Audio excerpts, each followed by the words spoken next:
Hello, and I'd like to extend a very warm welcome to everyone who's joined us online for Henley and Partners' 16th Annual Global Citizenship Conference.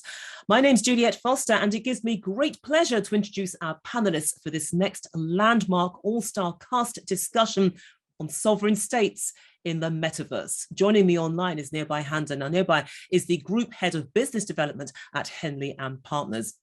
Lindsay is an Urban Tech Fellow at Cornell Tech in the United States. Aliya Gupta is the Senior Vice President, Business Development at Sygnum. Bril Wang is Chief Executive Officer of Cryptic Labs. And Raagulan Pathy is the Vice President, Asia Pacific at Circle. So welcome everybody, it's good to see you. Now, somebody always has to draw the short straw to get that first question, and Raagulan, you'll be pleased or disappointed to note that it was you. So it's two questions in one really, but let me focus on the first part. I need you to set things in context for us by telling us a little bit about what it is that you do at Circle and how you see the future of stable coins.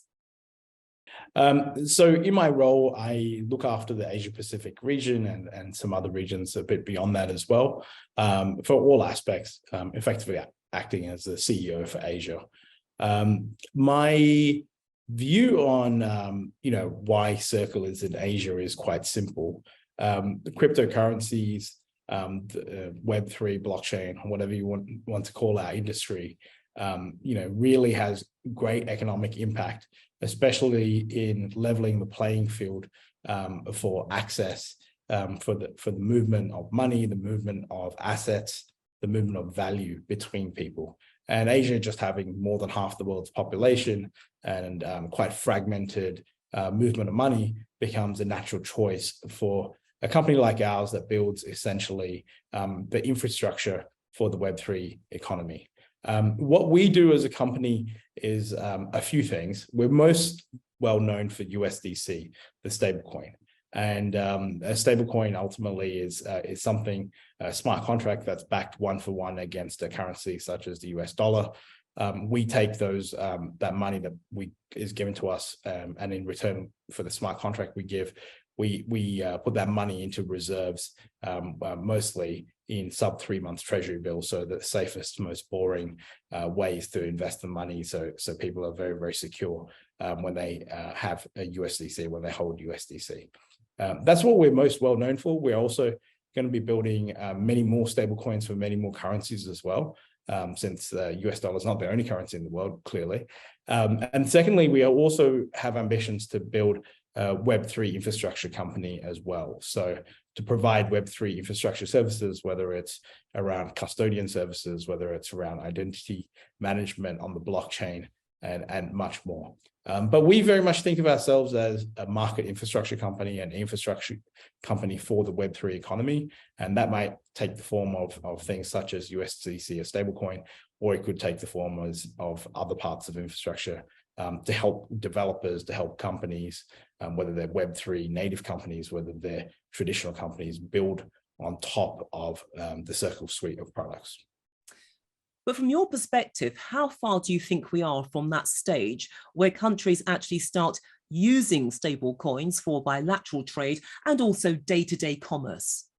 Today, you're already seeing stablecoins used quite actively for trade. A lot of it would be a lot more crypto and Web3 native today, but you're starting to see this breakout into traditional businesses using it for trade and commerce. And I think that, and by natural extension, governments and countries will start doing so as well, whether it's our stablecoin or whether it's other stablecoins developed by nation states or whether it's developed by other private companies as well. What you will find is that the underpinning, the infrastructure that has been built in the traditional financial system is just not very good at moving money and settling money in a very fast manner.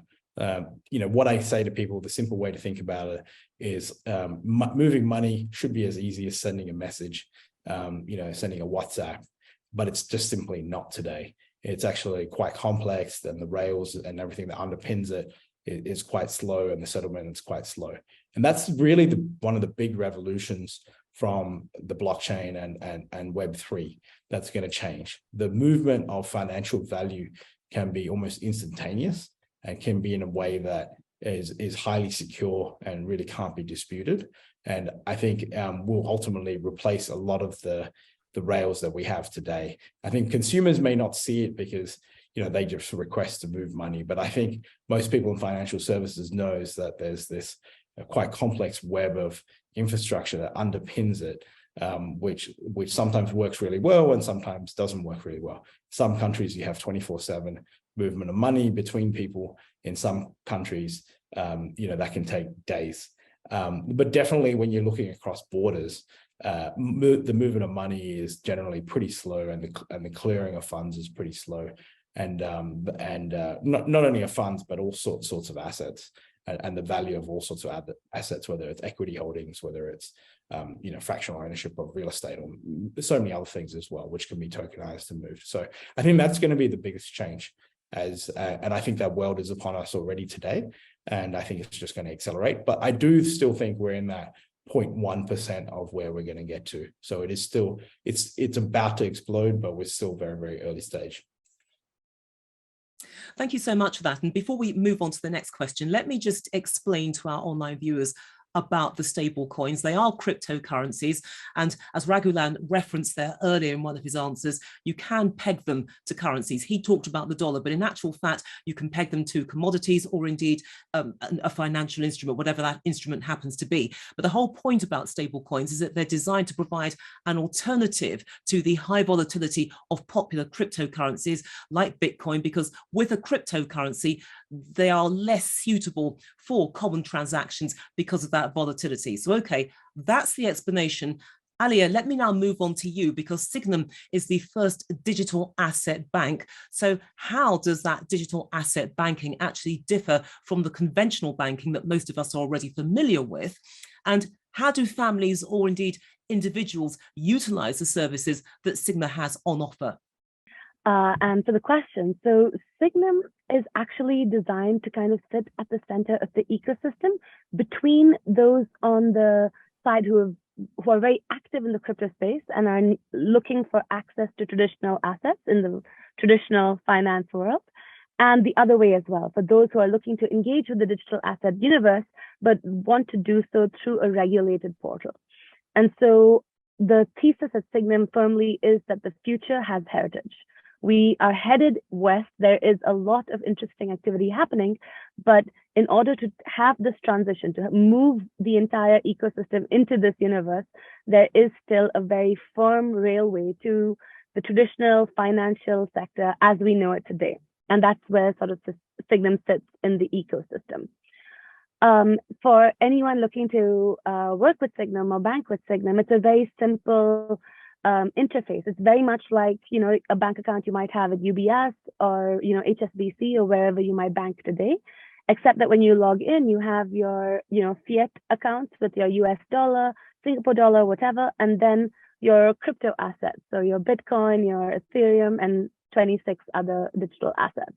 And so anyone using the interface is able to buy, sell, trade, hold, invest in crypto assets alongside traditional assets as well.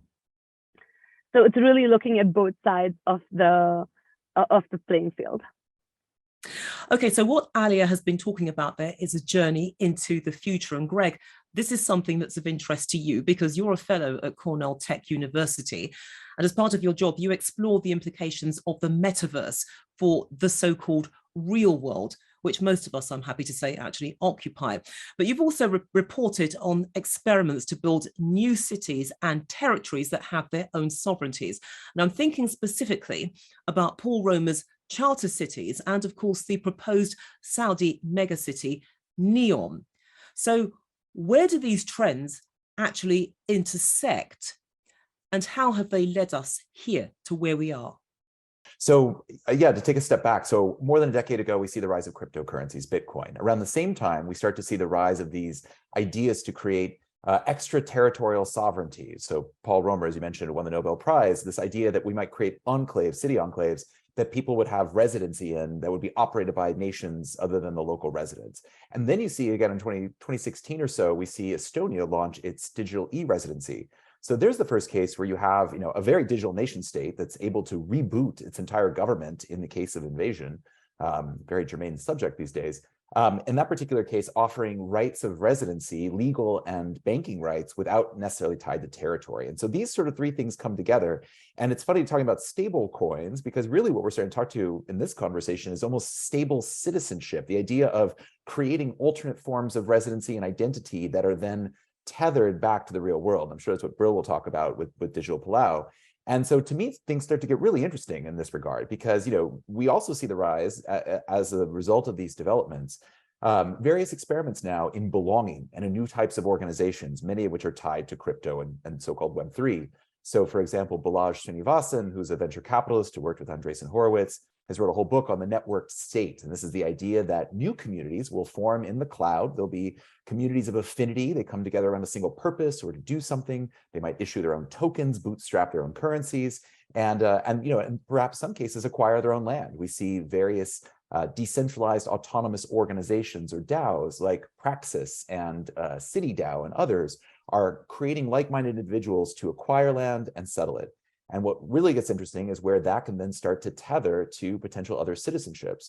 So, for example, the nation of Barbados, their ambassador to the UAE, Gabriel Abed, is launching an embassy in the metaverse. They've purchased digital land in Decentraland, one of the various Web3 companies, and there they are working on building a sort of secure sovereign enclave inside of it.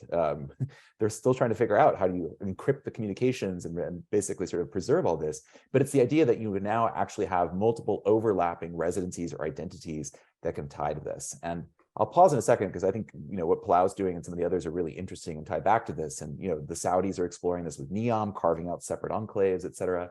So, like I said, where we have stable coins, we might see stable citizenship where you belong to a DAO that is recognized diplomatically by Barbados or Palau or Estonia or someone else.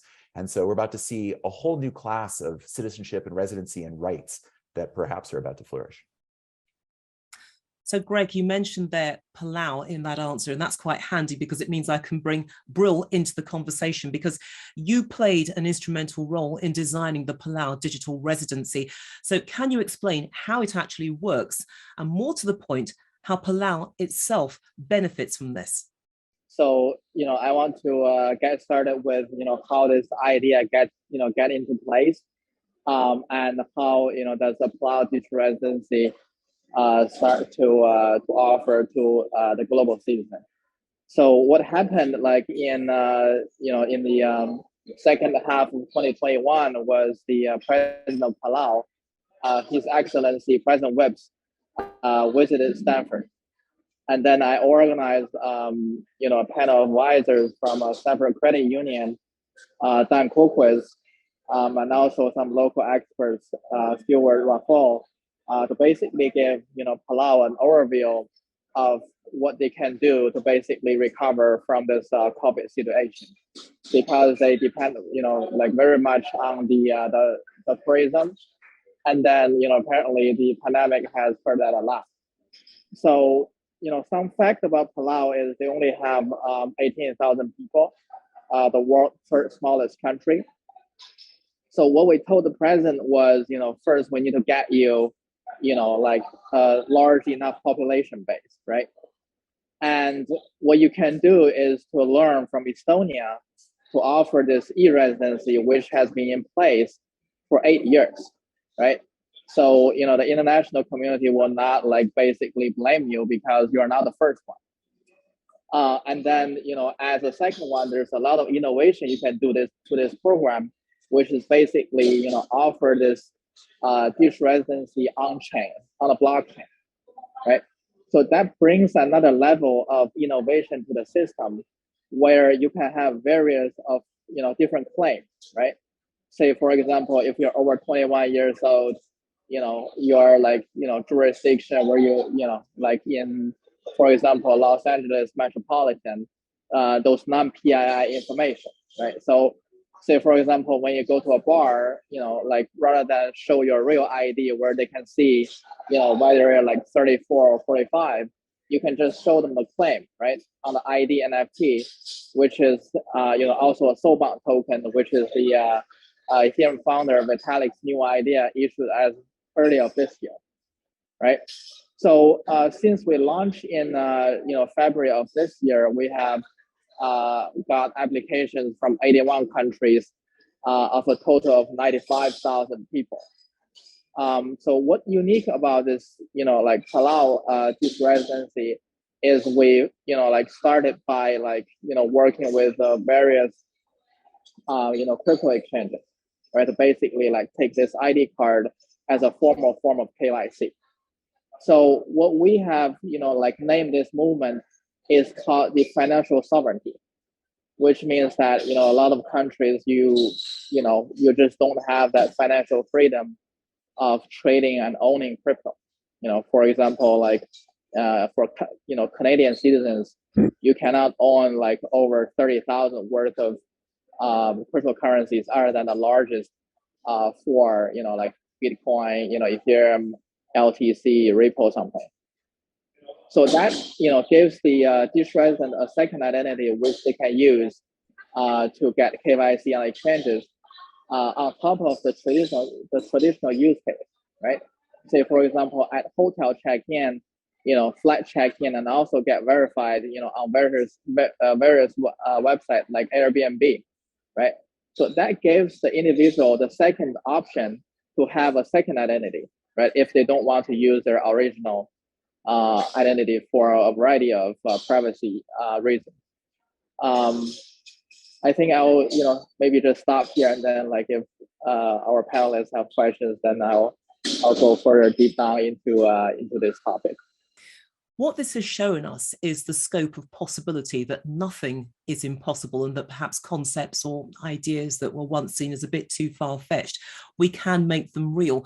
And the reason why I've referenced this, Aliya, is because of something which recently happened at Sygnum, because you tokenized Andy Warhol's famous portrait of Marilyn Monroe, which I'm sure we're all familiar with.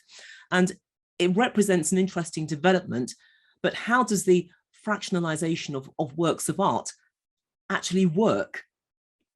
Absolutely. So at Sygnum, we kind of try to look at different frontiers of the evolution of finance. And on one side, of course, that's digital assets like Bitcoin and Ethereum. But on the other side, it's also looking at traditional asset classes and how they can be represented on chain. And by creating a way to represent them on the chain, what you're actually doing is democratizing access to things that fundamentally wasn't possible before. So this has kind of happened a little bit the same time as NFTs, and that's been a little bit confusing to explain to a lot of people. But what we've actually done is taken real artworks. So we did this with a Picasso painting last year, and this year also with a small Dali painting, and with the Warhol, the Marilyn, as you spoke about, and broken them down into pieces of, say, 1,000 Swiss francs each. And with 1,000 Swiss francs, you can actually now own a piece of a famous artist like a Picasso or a Warhol, which fundamentally was completely out of reach before. And it goes even one step further. It's not just about access to these sorts of paintings, but owning a part of these paintings is even just access to these sorts of assets, which is not really possible for the average Joe on the street. And by doing this, especially in Switzerland, we have a legal framework that enables asset ownership in this form on chain, which is quite different from, it's a regulatory sort of journey, and I think a lot of countries are figuring it out as they go along. But for now, in Switzerland, we actually have a framework that allows ownership, fractional ownership of assets like in this way. And this idea of democratization is what really stands out and brings it together. But Nirbhay, from your perspective, how do you see sovereignty and the metaverse converging? And how does investment migration become part of this narrative? Because you really can't exclude it, can you? As Aliya touched upon, we've also seen a level of democratization of wealth creation tools worldwide. Retail investors have access to more sophisticated wealth management tools. We've also seen democratization of wealth in general. We have more first-generation entrepreneurs than ever before. And I think what this is going to do is this democratization is going to trickle in with people wanting to choose their own governance in the future, right? So we may find people in the future who may not be very happy with the ideologies or the values of the nation state they're part of at the moment, but now they have an option to opt for an e-governance of a country which is in favor of their values and ideologies. So that's number one. The number two piece is, we have seen the rise of location-independent entrepreneurs. We've seen the rise of location-independent employees go globally.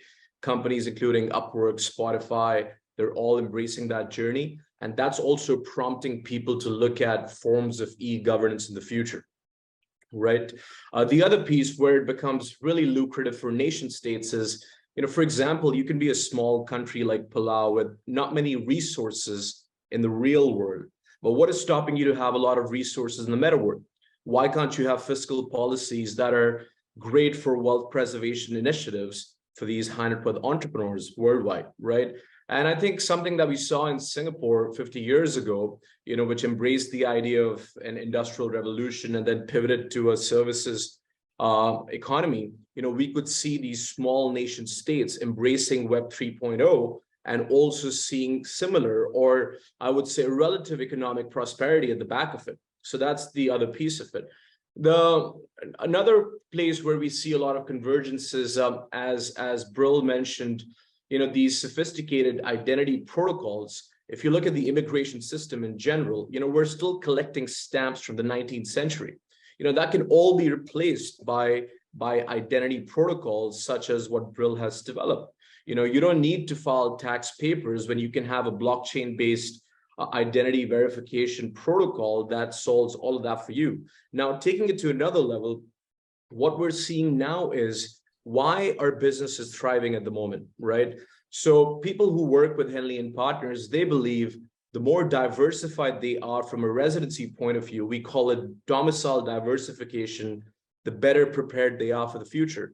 And looking at geopolitics, COVID, climate change, people are wanting different residencies. And if these residencies can be offered through these blockchain protocols, a lot of the documentation around source of fund, it'll become much easier. And I believe the gestation period to obtain a residency will reduce drastically. So it can really benefit the investment migration in general on the whole. And finally, I live to see a day when we can possibly use USDC as a stable coin in economy, and then fractionalize alternative assets using Sygnum, whether that's art or vintage cars or fine wine, have an identity protocol that Bril is developing, and have real world life applications around what the work that Greg is doing. And Henley and Partners could be an organization that connects all the dots together. So that would be my thought process on how we see Metaverse and residencies converging in this world. A fantastic vision and a powerful note on which to end. But thank you all for your time and, of course, your valuable contribution to what I think has been a fascinating and groundbreaking discussion on sovereign states in the metaverse. And also a big thank you to our global online audience. We appreciate your interest and, of course, your engagement in Henley and Partners' 16th Annual Global Citizenship Conference.